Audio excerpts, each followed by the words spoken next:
Hello all, welcome to కథ చెప్పన. ఈరోజు మనం చెప్పుకోబోయే కథ జ్ఞానోదయం. ధర్మాపురం అనే ఊర్లో భీముడు అనే 10 ఏళ్ల కుర్రాడు ఉండేవాడు.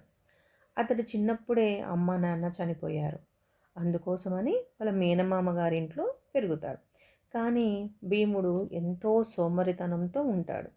అది సహించలేక మేనమామ అతడిని ఒకరోజు ఇంట్లో నుంచి గెంటేస్తాడు.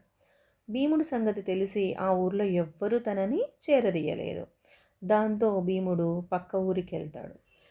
ఆ ఊరిలో పెద్ద మనిషికి తన కథను వివరిస్తాడు. కథ విని ఆ పెద్ద మనిషి ఒకప్పుడు తన స్నేహితుడు కొడుకే అని భావించి ఇంటికి తీసుకెళ్తాడు. కడుపు నిండా అన్నం పెట్టి తన వద్దనే ఉంచుకుంటాడు.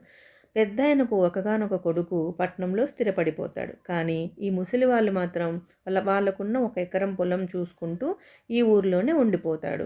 భీముడిని ఇంట్లోనే పెట్టుకొని ఆ పొలం పనుల్లో తనకు చేదోడు వాదోడుగా ఉంటాడని ఆశపడతాడు. అయితే కొద్ది రోజులకే భీముడు సోమరిపోతని తెలుసుకుంటాడు.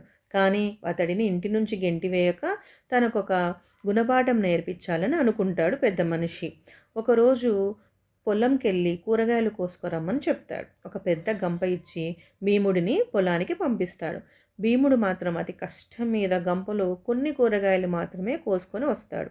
పెద్దాయన భార్య ఆ రోజు కంచంలో సగమన్నమే వడ్డించి, నువ్వు తెచ్చిన కూరగాయలు అమ్మితే ఇంతే డబ్బులొచ్చింది, అందుకే నాయన ఈ రోజుకు సర్దుకో అంటుంది. ఆకలి తీరక ఆ రోజు రాత్రి నిద్ర పట్టలేదు భీముడికి. మరునాడు పొలంకెళ్ళి కష్టపడి గంప నిండా కూరగాయలు తీసుకొచ్చాడు. పెద్దావిడ ఎంతో సంతోషించి 2-3 కూరలతో అన్నం తినిపిస్తుంది. అన్నం తిని లేవబోతుంటే, ఎంతో కష్టపడ్డావు నాయన, ఇదిగో తీసుకో అంటూ ఒక గ్లాస్ నిండా పాయసం కూడా ఇస్తుంది. ఆ రాత్రి హాయిగా నిద్రపోతాడు భీముడు. అప్పుడు తెలుసుకున్నాడు, కష్టపడితే కానీ కడుపు నిండలేదు, అందుకని రేపటి నుంచి సోమరితనం వదిలి బాగా కష్టపడాలి అని భీముడికి అర్థమైంది. చూసారా పిల్లలు, మనం కూడా ఇప్పుడు కష్టపడితేనే ఫ్యూచర్లో మనం సుఖపడతాం. ఓకేనా? Bye, thank you.